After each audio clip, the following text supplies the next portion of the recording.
Demain, jeudi 25 décembre 2014, la communauté chrétienne fête Noël. C'est l'occasion pour certains de s'offrir des cadeaux et pour d'autres de se distraire. Ici à Bamako, dans les familles, les préparatifs vont bon train. Un seul objectif, fêter Noël dans la communion, le partage et la paix. La communauté chrétienne place justement Noël 2014 sous le signe de la paix. Mesdames et messieurs, bonsoir et bon Noël. Avant d'ouvrir les dossiers consacrés à la célébration de Noël, d'abord un tour à Koulouba avec la tenue du Conseil des ministres sous la présidence du chef de l'État, Ibrahim Boubacar Keïta. Ibrahim Djomélé, bonsoir. Bonsoir Daniel. Et joyeux Noël. Merci beaucoup, joyeux Noël à toi. C'est également l'occasion pour moi, au nom de la rédaction de Nouvelle Actualité, de souhaiter une très bonne fête de Noël à ce que nous suivent tous les jours, mesdames et messieurs. Bonsoir et bienvenue. Et nous commençons par le chapitre des mesures législatives. Au titre du ministère des Affaires étrangères, de l'intégration africaine et de la coopération internationale, et sur le rapport du ministre des Affaires étrangères, de l'intégration africaine et de la coopération internationale, le Conseil des ministres a adopté un projet de loi autorisant la ratification de l'accord concernant l'encouragement et la protection réciproque des investissements signé ici à Bamako le 20 février 2014 entre le gouvernement de la République du Mali et le gouvernement du Royaume du Maroc. Le gouvernement de la République du Mali a signé à Bamako le 20 février 2014 avec le gouvernement du Royaume du Maroc un accord concernant l'encouragement et la protection réciproque des investissements. L'accord vise à protéger les investissements des investisseurs des deux parties contractantes contre les pratiques contraires au droit international dans les pays où l'investissement est réalisé. Chacune des parties contractantes encourage sur son territoire les investissements des investisseurs de l'autre partie contractante et admet ces investissements conformément à ses lois et règlements. Aucune des parties contractantes n'entravera par des mesures injustifiées, arbitraires, abusives ou discriminatoires la gestion, l'entretien, l'utilisation, la jouissance ou la cession sur son territoire des investissements effectués par les investisseurs de l'autre partie contractante. L'accord permettra aux deux parties de stimuler le flux de capitaux dans des conditions politiquement acceptables, économiquement et socialement avantageuses.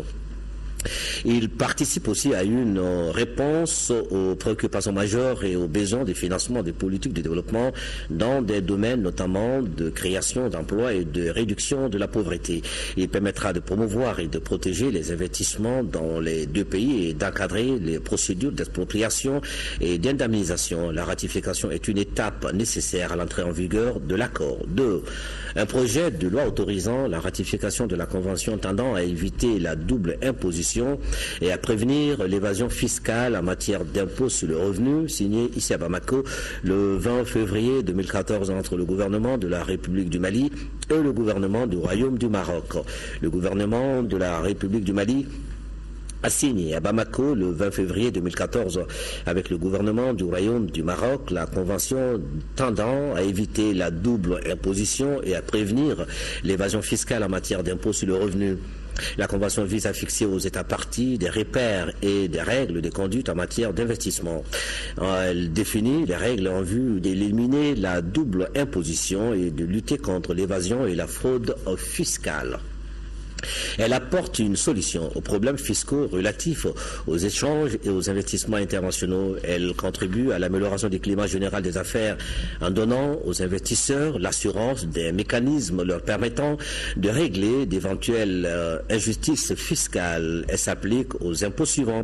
En ce qui concerne le Mali, l'impôt sur le revenu des salaires, l'impôt sur le revenu des valeurs mobilières, l'impôt sur le revenu des créances et des impôts, l'impôt sur les bénéfices industriels et commerciaux, l'impôt sur les revenus fonciers, l'impôt sur les bénéfices agricoles, la taxe sur les plus-values des cessions de biens meubles et immeubles et l'impôt sur les sociétés. En ce qui concerne le Royaume du Maroc, l'impôt sur le revenu et l'impôt sur les sociétés. La ratification est une étape nécessaire à l'entrée en vigueur de la Convention. Au chapitre des mesures réglementaires au titre du ministère de l'Intérieur et de la Sécurité et sur le rapport du ministre de l'Intérieur et de la Sécurité, le Conseil des ministres a adopté un projet de décret fixant les conditions de nomination et les attributions des chefs de circonscription administrative. Suivant le dispositif organisationnel de l'administration de notre territoire, les circonscriptions administratives sont la région ou le district, le cercle et l'arrondissement. À la tête de chacune de ces circonscriptions administratives est nommé un représentant de l'État chargé de diriger l'action de l'État dans la circonscription, de coordonner, d'orienter et de contrôler les activités des services déconcentrés de l'État placés sous son autorité.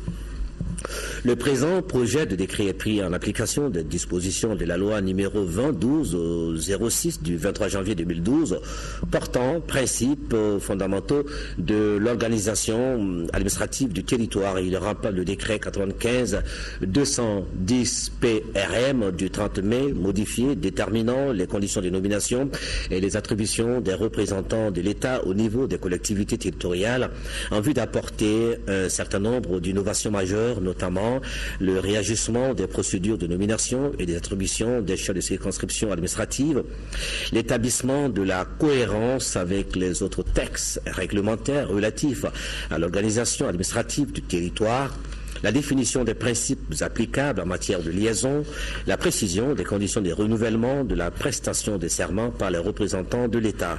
2. Un projet de décret fixant les modalités des délégations des compétences des administrations centrales aux chefs de circonscription administrative et aux services déconcentrés de l'État. La loi numéro 2014-049 du 19 septembre 2014 portant principes fondamentaux de la création, de l'organisation et du contrôle des services publics affirme la nécessité de déconcentrer les compétences des services centraux vers les circonscriptions administratives et les services déconcentrés de l'État, notamment en vertu du pouvoir de coordination des contrôles reconnu aux chefs des circonscriptions administratives et sur les services techniques placés sous leur autorité, le rôle d'exécution et d'évaluation des politiques publiques assignées au niveau régional et subrégional des services techniques régionaux et de cercles sur leur démembrement. En outre, avec l'adoption des textes fondamentaux de la décentralisation, la conception, la programmation, la mise en œuvre et le suivi, évaluation des actions de développement régional, local et communal ont été transférés aux collectivités territoriales. L'État exerce sur celles-ci la tutelle administrative qui a une fonction d'assistance, de conseil et de contrôle de légalité. Ce partage de pouvoir et de responsabilité entre les collectivités territoriales et l'État impose à ce dernier de redimensionner les attributions autour de ses missions essentielles de souveraineté et de déléguer pour plus d'efficacité au niveau régional et subrégional toutes les compétences jadis exercées par les services centraux. L'adoption du présent projet de décret pris en application des dispositions de la loi numéro 2012-06 du 23 janvier 2012 portant principes fondamentaux de l'organisation administrative du territoire s'inscrit dans ce cadre. Au titre du ministère des Mines, sur le rapport du ministre des Mines, le Conseil des ministres a adopté un projet de décret portant approbation de la convention de partage de production entre le gouvernement de la République du Mali et la société Compass Energy Resources PLC portant sur le bloc 11 du Graben de Gao pour la recherche, l'exploitation, le transport et le raffinage des hydrocarbures liquides ou gazeux. Dans le cadre de la promotion de la recherche et de l'exploitation d'hydrocarbures pour favoriser le développement économique du Mali, le gouvernement a signé une convention de partage de production avec la société Compass Energy Resources PLC portant sur le bloc 11 du Graben de Gao pour la recherche, l'exploitation, le transport et le raffinage des hydrocarbures liquides ou gazeux. Au terme de cette convention, sur une période de 4 ans, la société Compass Energy Resources PLC s'engage à effectuer les travaux les travaux suivants. L'acquisition de l'ensemble des données géoscientifiques sur le bloc 11, l'évaluation de l'étude d'impact environnemental et social, les préparations en vue de réaliser un forage d'exploration, la réalisation d'au moins un forage d'exploration. La société Compass Energy Resources PLC s'engage également à contribuer à la promotion de la recherche pétrolière, à la formation et au perfectionnement du personnel malien de son administration. La convention détermine les droits et les obligations de la société Compass Energy Resources PLC et de l'État. Elle précise les modalités de recouvrement des coûts et de partage de la production en cas de découverte de gisements commercialement exploitables. Au titre du ministère des Affaires religieuses et du culte, sur le rapport du ministre des Affaires religieuses et du culte, le Conseil des ministres a adopté un projet de décret fixant l'organisation et les modalités de fonctionnement de la Maison du Hadj. La Maison du Hadj est un établissement public à caractère administratif créé par la loi numéro 04028 du 27 juillet 2014 pour contribuer à l'organisation et à la gestion du pèlerinage et de la Oumma, appuyer les actions entreprises par les structures impliquées dans l'organisation du pèlerinage, donner les informations nécessaires aux pèlerins et aux citoyens à travers des émissions télévisées et radiodiffusées et des articles et informations sur les rites à observer au lieu saint de l'islam. Son organisation et ses modalités de fonctionnement sont fixées par le décret numéro 04-465 PRM du 20 octobre 2004, et qui la place sous la tutelle du ministère chargé de l'administration du territoire. Près d'une décennie de pratique et avec les changements institutionnels intervenus, il est apparu nécessaire de revoir l'ancrage institutionnel de la Maison du Hadj. L'adoption du présent projet de décret s'inscrit dans ce cadre. Elle permettra au ministre des Affaires religieuses et du culte d'exercer ses attributions relatives à l'élaboration et au contrôle de l'application des règles concernant l'organisation du pèlerinage. Maintenant, au chapitre des mesures individuelles, le Conseil des ministres a procédé aux nominations suivantes. Au titre du ministère de la Défense et des anciens combattants, conseiller technique, colonel Sambou Menkoro Diakité, chef de cabinet de l'inspection générale des armées et services, lieutenant-colonel Ela Lifa Koulibaly. Au titre du ministère de l'Intérieur et de la Sécurité, directeur général de la protection civile, colonel Seydou Doumbia, gouverneur de région de Tombouctou, monsieur Adama Kansai, administrateur civil. Au titre du ministère de la Réconciliation nationale, conseiller technique, monsieur Mamadou Sogoba, conseiller des affaires étrangères. Au titre du ministère de l'Enseignement supérieur et de la Recherche scientifique, secrétaire général de la Commission nationale pour l'UNESCO, Madame Sangaré Koumba-Touré, maître assistant. Au titre du ministère de l'Environnement, de l'Eau et de l'Assainissement, conseiller technique, Monsieur Navon Cissé, ingénieur des industries et mines. Au chapitre des communications, au titre du ministère de l'Économie et des Finances, le Conseil des ministres a examiné une communication relative aux résultats de la revue 2013 de mise en œuvre du cadre stratégique pour la croissance et la réduction de la pauvreté CSCPR 2012-2017. Le cadre stratégique pour la croissance et la réduction de la pauvreté constitue le cadre des références visant à assurer la coordination et la cohérence des interventions de l'État, du secteur privé et des partenaires techniques et financiers dans le développement socio-économique et dans la lutte contre la pauvreté dans notre pays. Le suivi de la mise en œuvre du CSCRP prévoit chaque année l'organisation d'une revue qui alimente le processus de préparation du budget d'État. C'est dans ce cadre que la revue 2013 du CSCRP 2012-2017 s'est tenue les 14 et 15 juillet 2014 au Centre international de conférences de Bamako. La revue a permis de mettre en exergue les principaux résultats, mais aussi de relever des contraintes et de dégager des perspectives. Sur le plan de la paix et de la sécurité, la situation reste fragile, particulièrement dans la région du nord du pays. Sur le plan économique, le taux de croissance est ressorti à 1,7% en 2013 contre 0,0% en 2012. Le taux d'inflation est de 0,6% en 2013 contre 5,3% en 2012. Et sur le plan social, la pauvreté est passée de 43,6% en 2010 à 47,1% en 2013. Sur le plan de la gouvernance, des améliorations notables ont été constatées dans les domaines de la décentralisation et de la déconcentration, de la justice, de la protection des droits de l'homme. Dans le domaine des finances publiques, de la gouvernance financière et de la transparence, on note l'amélioration des processus d'élaboration et d'exécution du budget, l'adoption de nouveaux textes pour l'amélioration de la transparence. Les conditions optimales n'ont pas été réunies pour la mise en œuvre du CSCRP 2012 et de son plan d'action prioritaire à cause de la crise politique et sécuritaire qu'a connue le pays en 2012. L'économie malienne reste dépendante des performances du secteur agricole dont la production accuse de fortes fluctuations. Elle est un peu diversifiée et dépendante dans une forte proportion du financement extérieur. La production des principaux produits d'exportation du pays que sont l'or et le coton dépend de la fluctuation de leur prix sur le marché mondial. Le taux de croissance réel du pays est de 6,5% en 2014, tiré principalement par les secteurs tertiaires et primaires qui enregistrent respectivement un taux de croissance de 8,1% et 5,5%.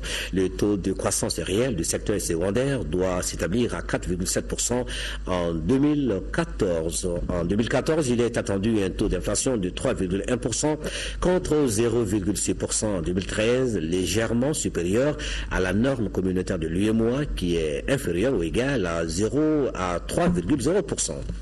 Dans le domaine du développement social, les perspectives 2014 s'inscrivent dans le cadre de la mise en œuvre d'une politique active de développement social.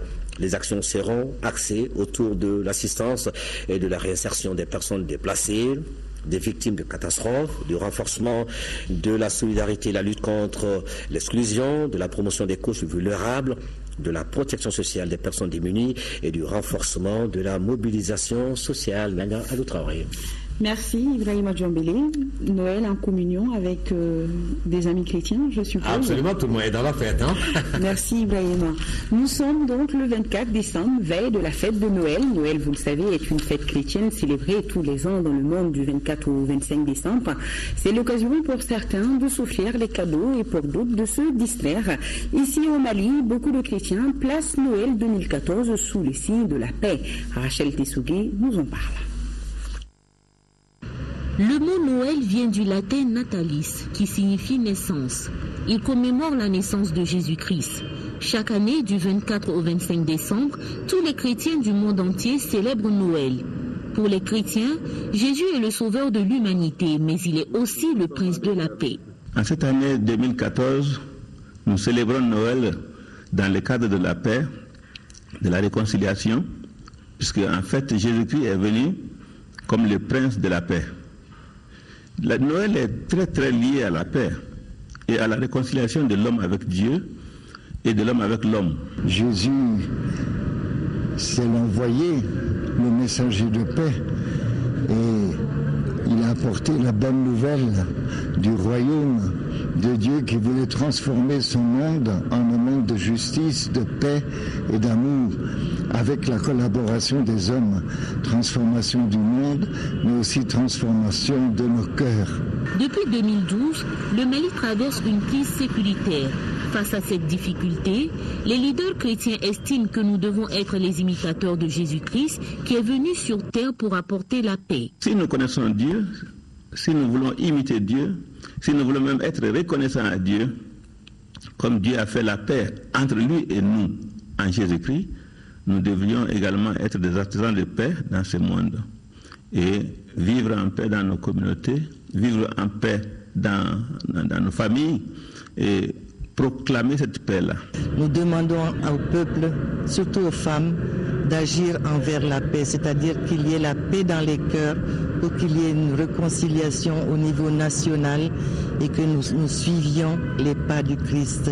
Dans plusieurs églises du Mali, Noël 2014 sera placé sous le signe de la paix et de la réconciliation. Je vous invite à présent à faire un tour dans certaines familles qui préparent activement la fête de Noël. Au menu, la fameuse dinde de Noël, la bûche de Noël et pour couronner le tout, le passage du Père Noël pour les tout petits. C'est pour dire que chacun fait à sa manière, nous indique Mohamed Ould Mamouni qui s'est rendu dans une église et une famille chrétienne pour voir comment se déroulent les préparatifs. Dans cette église de l'Assemblée de Dieu, on s'attelle au dernier réglage avant la veillée de fête de Noël.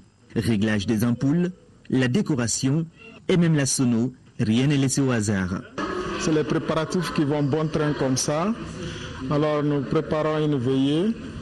Et nous allons présenter Jésus à tous ceux qui seront là. Non loin de là, un groupe de jeunes s'occupe de la viande. Cette atmosphère présage un régal pour ces familles chrétiennes qui vivent dans cette cour. Le menu ce soir sera fait des haricots, de viande aussi, n'est-ce pas? Et voilà, c'est la fête. C'est l'occasion pour nous d'inviter tous les non-chrétiens pour venir entendre le message de la bonne nouvelle de Jésus-Christ. Noël est aussi fêté avec simplicité dans la famille Keïta. Entouré de ses petits-fils, venus de la Suisse pour la circonstance, M. Keïta la veut conviviale. Un bélier, une surprise pour ses voisins. Le mouton, parce qu'on appelle un musulman qui égorge le mouton, et le mouton est mis en morceaux, et les familles qui, lors de la fête de Tabaski, nous ont rendu l'honneur de nous envoyer des morceaux de viande, on leur rend leur part en quelque sorte. Pour la veillée du soir, ça c'est purement en famille. Bon, il n'y a pas d'invité pour ça, donc nous préparons ce que nous aimons. Et ça c'est le porc, que les uns et les autres appellent Gabriel. La soirée sera donc longue pour ces familles qui placent cette fête de Noël sous les signes de... Et que le Mali se voit libre, indépendant, laïque et prospère. Merci. Le Père Noël au royaume des enfants. Ça se passe au Parc national du Mali et ce jusqu'à demain, 25 décembre. Et des cadeaux sont prévus pour 1000 enfants. L'initiative est de l'agence Sentinelle Sud, la direction régionale du développement social et de l'économie solidaire en partenariat avec l'UNICEF. Adam Sissoko était sur place. Des sketchs et des poèmes pour bien commencer la fête de Noël. Ce 24 décembre, c'est le premier exercice sensationnel auquel se sont livrés ces jeunes devant les plus petits mais aussi les plus grands. Après cette étape, tous, sans exception, ont pris une autre direction pour couper le ruban et là, une surprise les attend. Le Père Noël dans son royaume rempli de cadeaux. J'ai eu un sac de la part du Père Noël. Merci Père Noël. Je suis très content. Je vois des petits frères ici et des petites sœurs ici qui sont très contents parce qu'ils ont eu des cadeaux quoi. Voilà, tout ça c'est le match, ça me suffit quoi. Je suis content. Parce que c'est Noël. Et à Noël, on a plein de cadeaux. Un moment festif très important aussi pour les initiateurs qui n'ont ménagé aucun effort pour faire plaisir à ces enfants. Nous avons voulu cet événement pour fêter Noël avec les enfants, surtout les enfants vulnérables qui constituent les couches pour l'action humanitaire. C'est une fête, on ne veut pas que des enfants soient marginalisés et je pense que ça plaît à tout enfant de s'amuser, de faire des loisirs et puis de recevoir des cadeaux. En fait, c'est très important parce que c'est vrai que c'est un moment de fête pour les enfants, mais je pense que c'est aussi un moment, là il faut rappeler qu'il n'y a pas assez d'espace pour les enfants de nos jours. Et donc de nos jours, de moins en moins, on voit que de plus en plus, on voit que les enfants n'ont pas un espace pour s'amuser. Or, c'est très important pour leur développement. Donc on a voulu rappeler cela. Il ne faut pas qu'on oublie l'essentiel. L'important pour les enfants, c'est d'abord de s'amuser. Pour cette matinée, 500 enfants ont reçu des cadeaux de Noël. Demain, 25 décembre, jour de Noël, 500 autres en recevront. Il est également prévu pour cette fête des tours de magie, la projection de dessins animés, des concours de lecture, de récitation, de poésie et un méga concert. Noël, c'est aussi un moment de partage. Le gouvernement, à travers le ministère des Affaires religieuses et du culte, a offert du matériel à la communauté chrétienne du Mali. Le département a également donné 6 millions de francs CFA pour la construction de l'église de Markala et offrira dans les jours à venir 17 millions de francs CFA à l'église protestante. Al-Jumatina, compte rendu. Des matériels pour la communauté chrétienne du Mali. Le geste vient du gouvernement à travers le ministère des Affaires religieuses et du culte. Il vise à embellir nos lieux de culte pour permettre aux fidèles d'exercer leur religion dans les meilleures conditions. Nous avons une fierté de poser ces actes pour la religion chrétienne aujourd'hui. Et comme nous l'avons fait pour d'autres religions et qu'on le fera aussi. Nous sommes là pour Dieu. Et donc tout ce que nous donnons au Seigneur, c'est parce qu'il nous l'a donné, c'est ce qu'a dit David. Nous vous donnons de la main que vous nous avez donné ce que vous nous avez donné. Les équipements composés des climatiseurs, des ventilateurs, des chaises et des bancs sont appréciés à leur juste valeur, surtout en cette veille de Noël. L'Église accueille cette démarche comme un cadeau de Noël.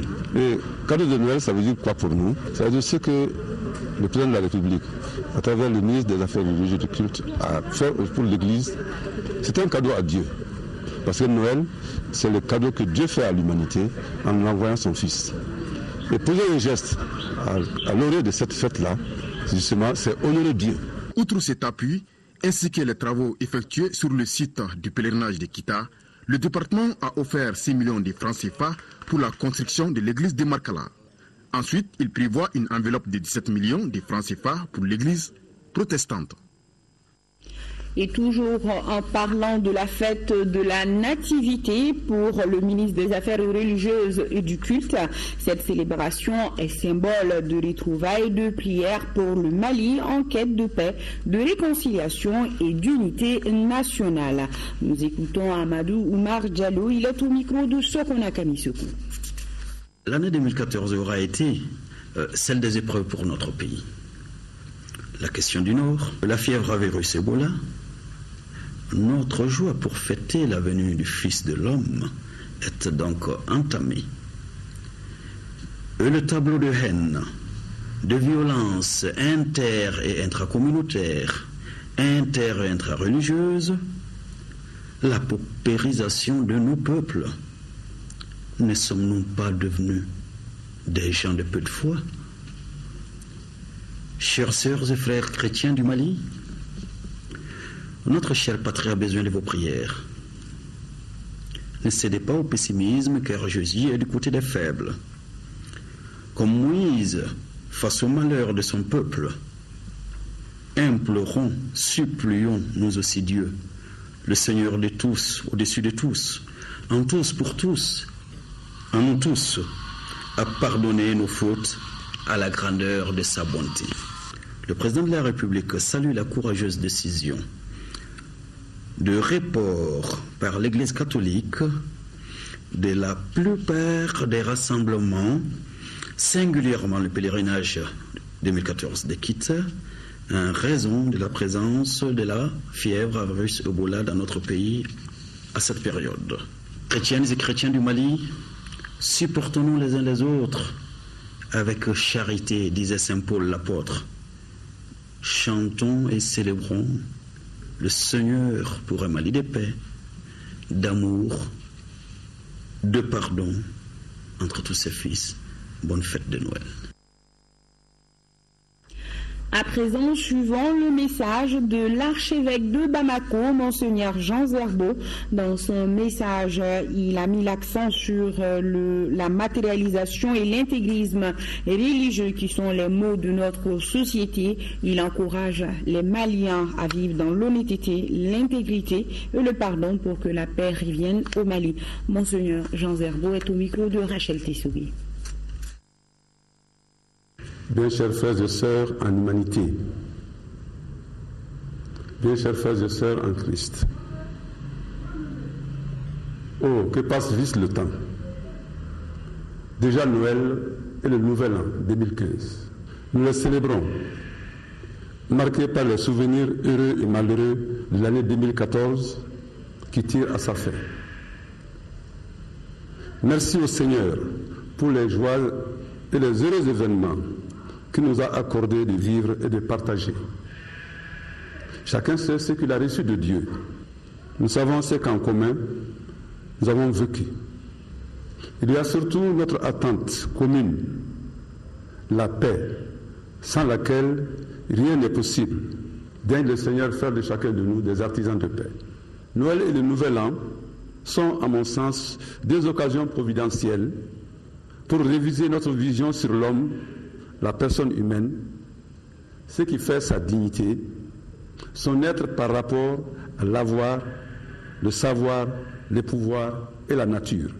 Une telle méditation pourra nous conduire, à mon avis, à des changements de comportement individuels et communautaires qui déboucheraient sur la paix que nous désirons tant. Jésus, le Fils de Dieu, a vécu. Il a souffert, il est mort, il est ressuscité, il reviendra dans la gloire. Il n'a pas vécu en vain. Nous attendons sa venue dans la gloire loi dans laquelle il veut nous introduire.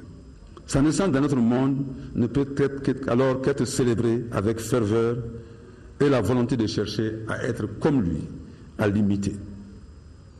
En ce temps de Noël, bien chers frères et sœurs, puisse le Seigneur nous accorder la grâce de devenir ce que nous sommes, enfants de Dieu. Puissions-nous, bien chers frères et sœurs, célébrer Noël et le Nouvel An et entrer dans la nouvelle année animés d'une telle conviction pour réussir notre vie selon le plan de Dieu. Joyeux Noël et bonne heureuse année. Et vous pourriez suivre l'intégralité de ce message de Monseigneur Jean Zerbo après ce journal. Direction le Vatican, Cheikh Mouktari Diarra, ambassadeur du Mali en France et au Portugal, a présenté au pape François les lettres de créance par lesquelles le président Ibrahim Boubacar Keïta l'accrédite en qualité d'ambassadeur extraordinaire et plénipotentiaire du Mali auprès du Saint-Siège avec résidence à Paris. Au cours de l'audience qui a suivi, l'ambassadeur Diarra a remercié le souverain pontife pour ses efforts inlassables pour la paix et la promotion des droits humains au Mali. Voilà. La présentation des lettres de créance de Cheikh Mouktari Diarra au Vatican. Et nous avons ce communiqué. Le gouverneur du district de Bamako a l'honneur d'informer la population du district de Bamako que compte tenu de la situation actuelle qui vit le pays suite aux instructions des plus hautes autorités, l'importation, le commerce et l'utilisation des pétards ou autres produits similaires sont strictement interdits pendant les périodes de fête de fin d'année sur toute l'étendue du territoire du district. Les opérateurs économiques et les parents sont invités chacun à son niveau à sensibiliser au maximum pour une bonne exécution et un respect scrupuleux de cette importante mesure. Tout contrevenant s'expose à des sanctions. Le gouverneur du district sait pouvoir compter sur l'esprit de responsabilité de chacun et de tous. Et cet autre communiqué, le ministre du Travail, de la fonction publique et des relations avec les institutions communique en application des dispositions de la loi numéro 05040 du 22 juillet 2005 relative aux fêtes légales à la République du Mali. La fête de Noël ayant lieu le jeudi 25 décembre 2014 et étant chômée et payée, le gouvernement a décidé que la journée du vendredi 26 décembre 2014 aussi est chômée et payée sur toute l'étendue du territoire national. En conséquence, le travail reprendra le lundi 29 décembre 2014. Voilà ce qu'on pouvait vous dire ce soir sur Noël. Encore une fois, bonne fête à tous les chrétiens. La suite de ce journal, la troisième session du Conseil national du crédit au titre de l'année 2014 s'est tenue lundi dernier ici à Bamako, à l'agence principale de la BCAO. Après avoir examiné la situation économique, financière et monétaire du Mali en 2014, le Conseil a noté une reprise économique par rapport à 2013. On fait le point avec Séliki Dambéli. De l'examen de la situation économique, financière et monétaire du Mali en 2014, ainsi que des perspectives d'évolution en 2015, le Conseil national du crédit note une reprise économique par rapport à 2013. Le taux de croissance s'établirait à 5,5% en 2015 contre 1,3% en 2013. Autre point de satisfaction soulevé par les membres du Conseil, c'est le niveau d'inflation qui se situerait à 1,3%, largement inférieur à la norme communautaire de 3%. Sur le plan de la monnaie et du crédit, les membres du Conseil ont relevé la bonne tenue des agrégats monétaires, caractérisés par une augmentation des crédits à l'économie et des avoirs extérieurs. Après avoir pris connaissance de la stratégie de développement des services financiers via la téléphonie mobile, les membres du Conseil ont salué les initiatives en cours et exhorté à la mise en place d'actions visant à promouvoir l'inclusion financière et la bancarisation. Le Conseil a noté la persistance et l'amplification du phénomène de vente des petites coupures de billets de banque et des pièces de monnaie dans les rues de Bamako. À cet égard, les membres du Conseil ont salué l'initiative sous-régionale visant à faire adopter par les parlements nationaux une loi qui prévoit de réprimer cette activité. Le Mali s'engage à doter les services de santé de ressources humaines en qualité et en quantité. C'est en tout cas ce qu'a laissé entendre le directeur des ressources humaines du secteur de la santé à l'occasion d'un déjeuner de presse. Les défis en matière de ressources humaines et les solutions à envisager pour remettre les services de santé en ordre normal de fonctionnement, tels sont entre autres points développés. À Lucien Furé a pris part au déjeuner. À l'occasion du forum de 2013 relatif aux engagements des États sur les politiques de développement sanitaire, notre pays s'est engagé à faire évoluer les paramètres de santé grâce à une politique efficace de développement des ressources humaines. Les besoins en personnel s'élèvent à 14 307 nouveaux professionnels de santé. Ce besoin peut être comblé en recrutant toute la production de nos écoles. Toutefois, le directeur des ressources humaines de la santé fait remarquer que le budget de la santé connaît une régression d'environ 40%. Le Mali est confronté aujourd'hui véritablement à un problème d'insuffisance de ressources humaines en qualité et en quantité, mais à cela s'ajoute également une mauvaise répartition des ressources humaines. Aujourd'hui, c'est un grand défi pour nous de relever ce défi, non seulement de faire en sorte qu'on puisse attirer l'attention de politique pour que nous puissions quand même combler ces différents déficits. Le directeur ne désespère pas pourtant de voir ses besoins pourvus et la politique en matière de ressources humaines évoluer vers une combinaison de solutions susceptibles de faire évoluer la gestion des ressources humaines. La solution existe certes, mais elle n'est pas du tout facile. Parce qu'aujourd'hui, les DRH ont hérité d'une mauvaise gestion déjà des ressources humaines qui a longtemps été décriée. Parce que quand vous voyez au niveau du district de Bamako, la grande majorité du personnel se trouve à ce niveau.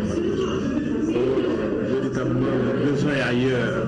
Je ne dis pas que le besoin n'est pas au niveau du district, mais il y a plus de besoins, par exemple en termes de sages-femmes, en termes de médecins spécialistes dans les zones les plus reculées. La mise en œuvre des engagements du 3e forum requiert une implication politique au plus haut niveau.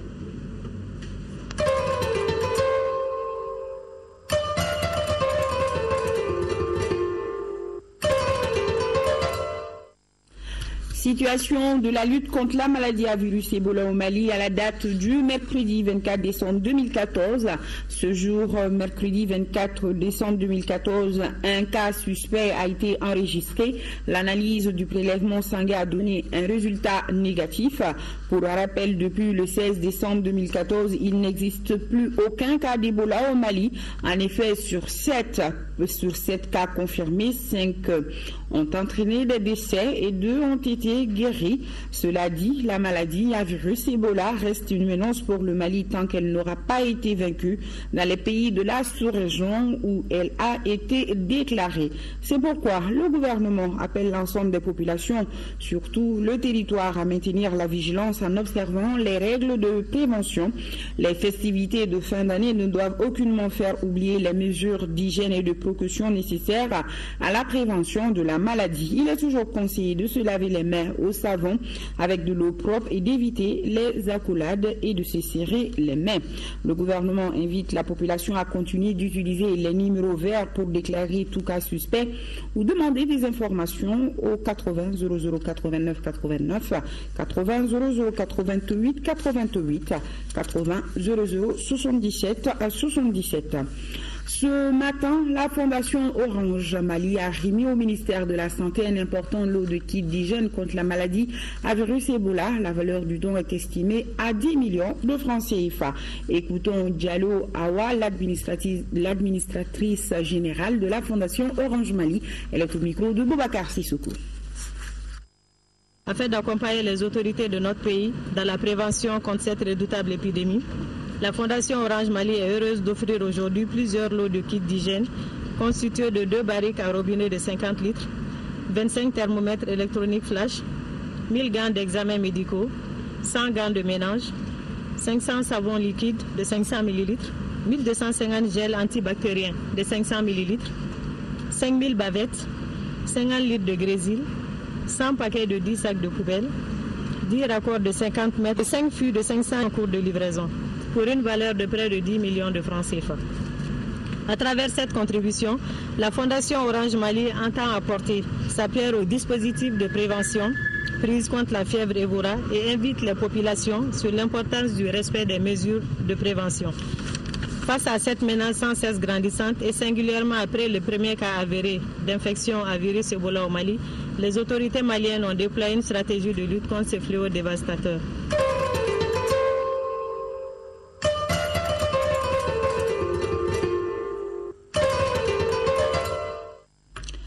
Le Fonds de solidarité nationale a désormais comme président le conseil d'administration Emmanuel Traoré, et c'est là pour 3 ans. Le ministre de la Solidarité, de l'Action humanitaire et de la reconstruction du Nord, Hamadoun Konaté, a exhorté le nouveau président et son équipe à œuvrer pour la réduction de la pauvreté. Boubacar Sissoko, reportage. Suite aux travaux du conseil d'administration extraordinaire tenu le vendredi dernier, les 14 membres ont placé leur confiance en Emmanuel Traoré pour la présidence. Le nouveau président est conscient de l'immensité de la mission.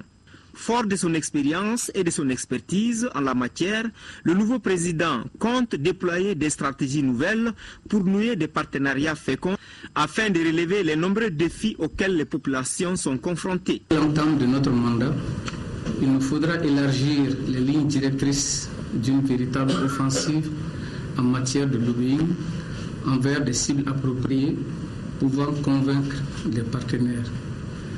Pour ce faire, le vivier des 166 plus pauvres communes du Mali sera d'un concours fort appréciable. Dans cette campagne, nous ferons appel aux plus hautes autorités dont l'implication est indispensable. Le ministre de la Solidarité, de l'Action humanitaire et de la reconstruction du Nord, Hamadoun Konaté, a exhorté les administrateurs du Fonds de solidarité nationale à œuvrer pour la réduction de la pauvreté. Il a ensuite remercié le président sortant El Hadj Sidi Konaké pour les efforts fournis durant son mandat. 32e session du conseil d'administration du Fonds auto-renouvelable pour l'emploi phare.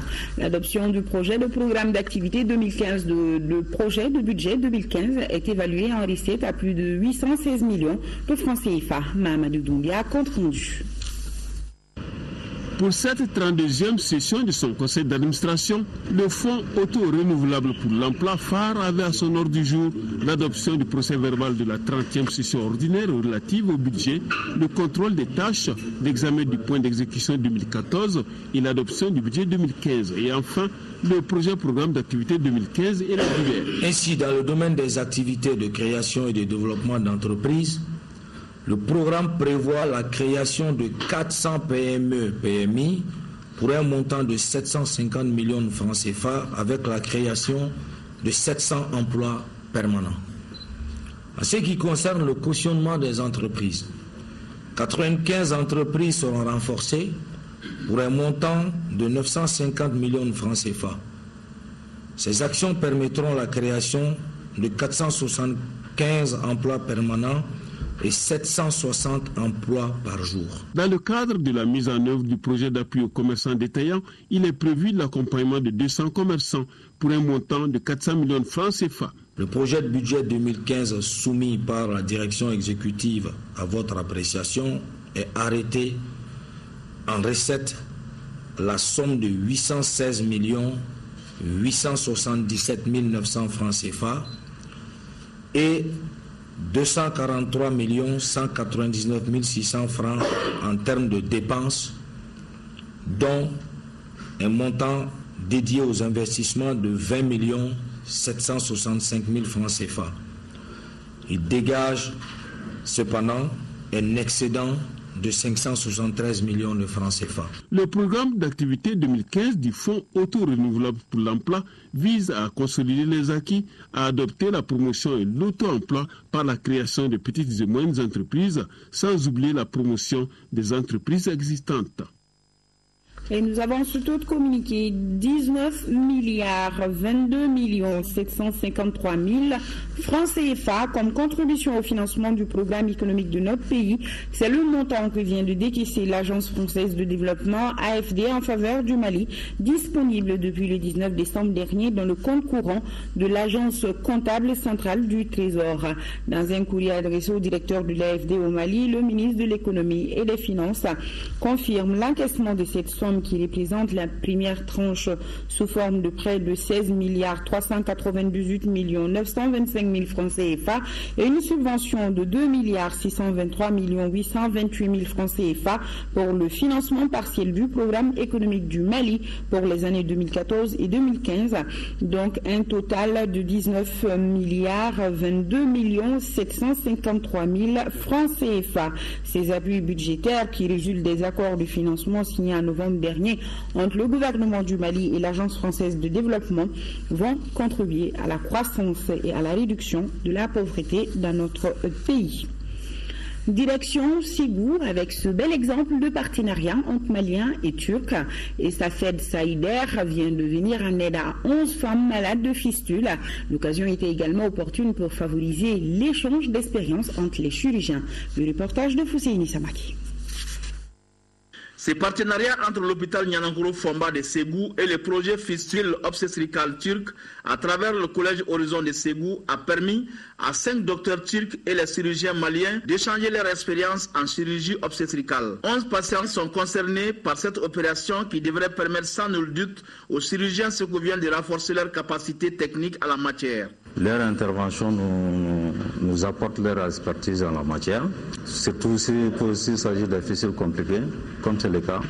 Parce que sur 11 malades qu'on a recrutés, il y a 3 qui sont opérés pour la première fois. Sinon les autres, c'est des fistules multi-opérées qui sont très compliquées, qui sont très complexes avec des lésions associées.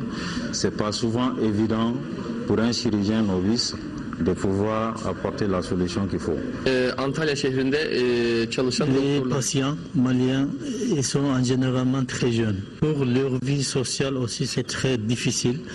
Pour améliorer leur vie, on est venu ici volontairement. Les responsables de l'hôpital Nianangoro Fomba apprécient cette initiative. Une expérience extérieure, ça serait un plus. Ça nous permettra d'améliorer encore nos pratiques. Et aussi, c'est une expérience aussi pour cette association aussi d'avoir une certaine expérience dans ce domaine. Si vraiment ce genre de partenariat pouvait exister, ça ne faisait qu'améliorer encore nos performances.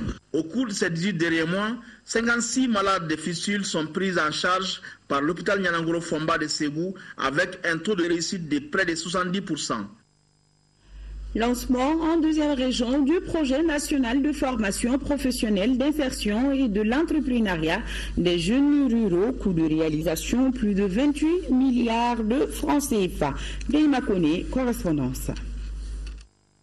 Le projet de formation professionnelle, d'insertion et de l'entrepreneuriat des jeunes ruraux fiers est un projet national financé à hauteur de 28 milliards 150 millions de francs CFA. Il s'inscrit dans la recherche d'une croissance reposant sur la promotion des ressources humaines et le développement des secteurs porteurs. Son lancement dans la région de Koulikoro constitue une aubaine pour les populations. Les 3 cercles qui ont bénéficié de ce projet, c'est le cercle de Banamba, Kolokani, Kangaba.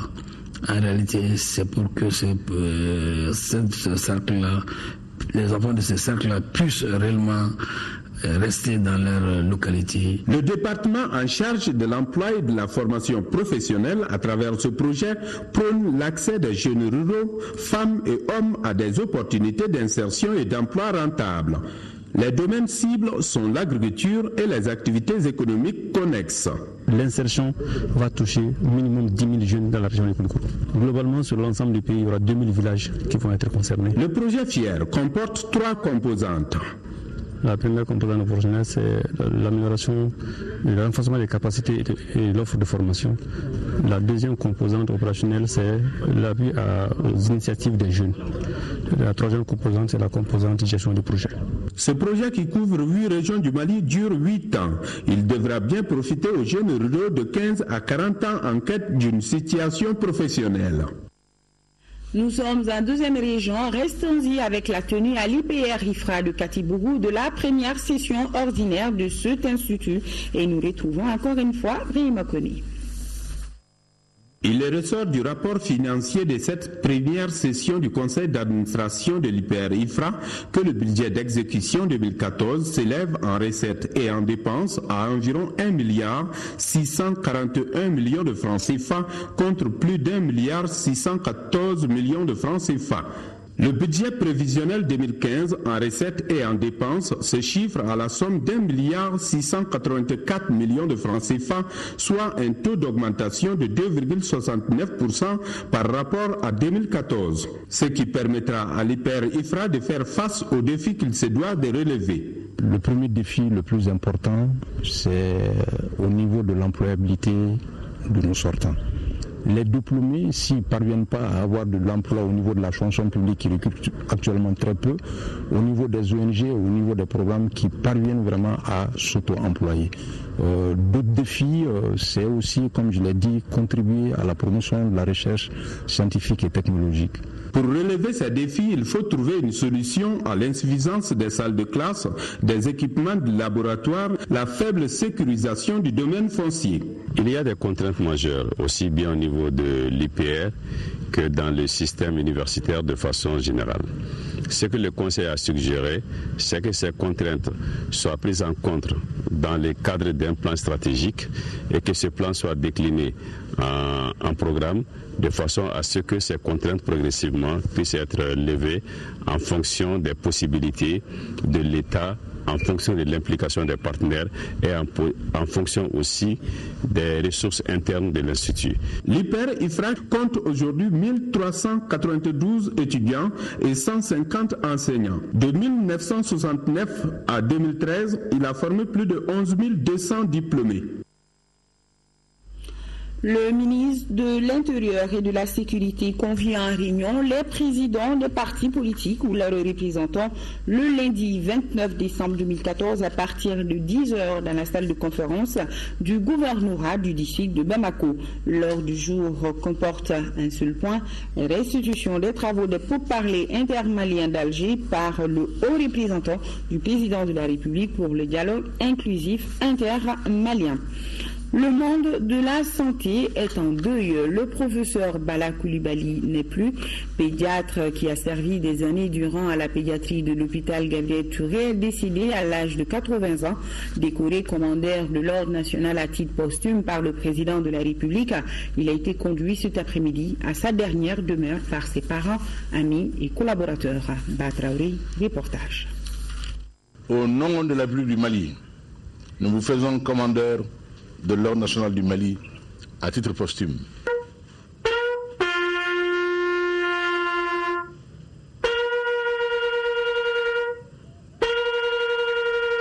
Né le 6 janvier 1934 à Niafenké, le professeur Bala Coulibaly, pédiatre de son état, aura passé le plus clair de son temps au chevet de tout petit. Rentré de France en 1973, il passera plusieurs décennies à la tête de la pédiatrie de l'hôpital Gabriel Touré, poste qu'il gardera jusqu'à sa retraite en 1992. Honnêteté et loyauté sont les mots qui viennent à l'esprit des collaborateurs pour qualifier le professeur Bala Coulibaly. Qui était prêt à servir quelle que soit l'heure de la journée. Vous pouviez le réveiller à 1h, 2h du matin. Le professeur Bala était là. Le professeur Bala Coulibaly qui nous quitte laisse derrière lui une veuve et 7 enfants. Il y repose désormais au cimetière de Niarela. Que son âme repose en paix. Amen. C'est tout pour ce journal. Bonsoir à tous.